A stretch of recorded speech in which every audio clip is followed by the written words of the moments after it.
teman-teman, kami dari kelompok sila kelima. Kali ini kami akan mengawali dengan perkenalan terlebih dahulu. Pertama ada di kiri saya. Aku Faro, absen 28. Saya Benito, absen 5.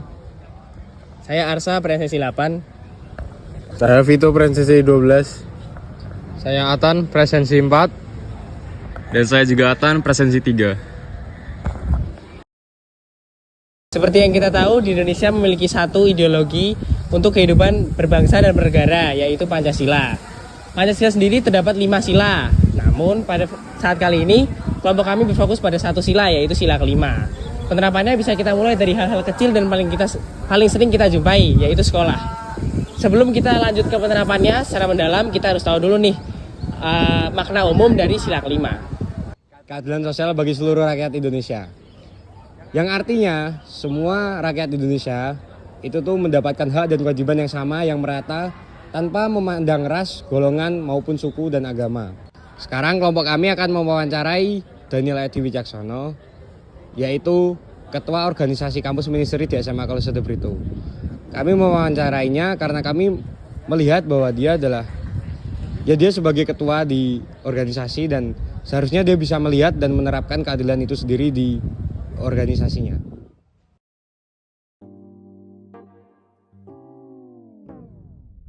Ziarah rekreasi dan promosi panggilan.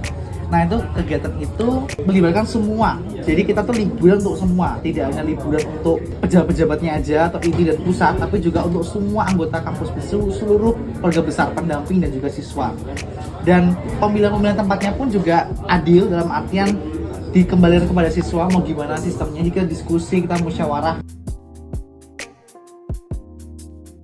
Tentunya dalam konsep organisasi, keadilan itu adalah kebutuhan, bukan suatu kewajiban lagi, tapi sebagai suatu kebutuhan.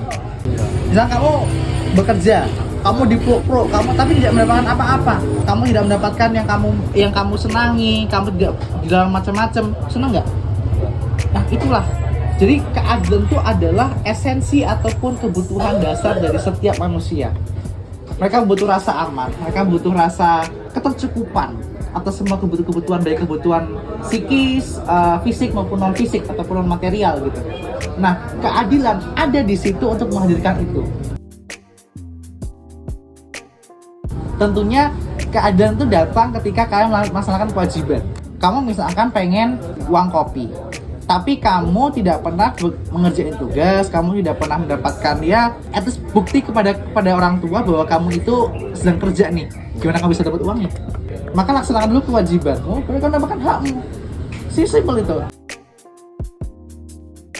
Buat kita dalam organisasi, aku menerapkan ya sebagai di CM itu adalah kita adalah family.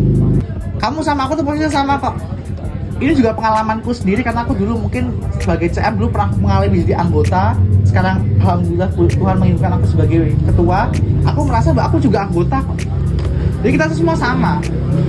Makanya kita semua punya suara yang sama, beban yang sama untuk memajukan kampus ministry. Nah, aku membangun seperti itu. Berarti di CM itu untuk mengambil keputusannya itu melibatkan semua ya? Semua. Yang pertama, aku pastikan dulu aku tidak marah. Aku dalam keadaan sabar, tenang, clear, aman semua. Aku baru memutuskan.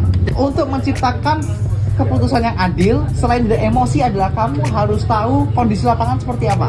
Jadi kita harus tahu kondisi lapangan, bisa tahu dari kondisi ahli, dan dalam keadaan sabar, kamu bisa keputusan yang tepat. Dan itulah yang aku lakukan supaya kita balance.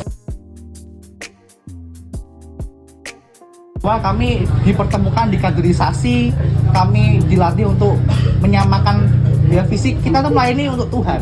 Nah itu, kita pertama menyamakan satu visi itu. Yang kedua, kita sama-sama De Brito. Kan bukan De Brito, bukan Bosa. Ya gitu kan, tapi sama-sama De Brito loh. Ya. Ngapain dipakai ribet sih?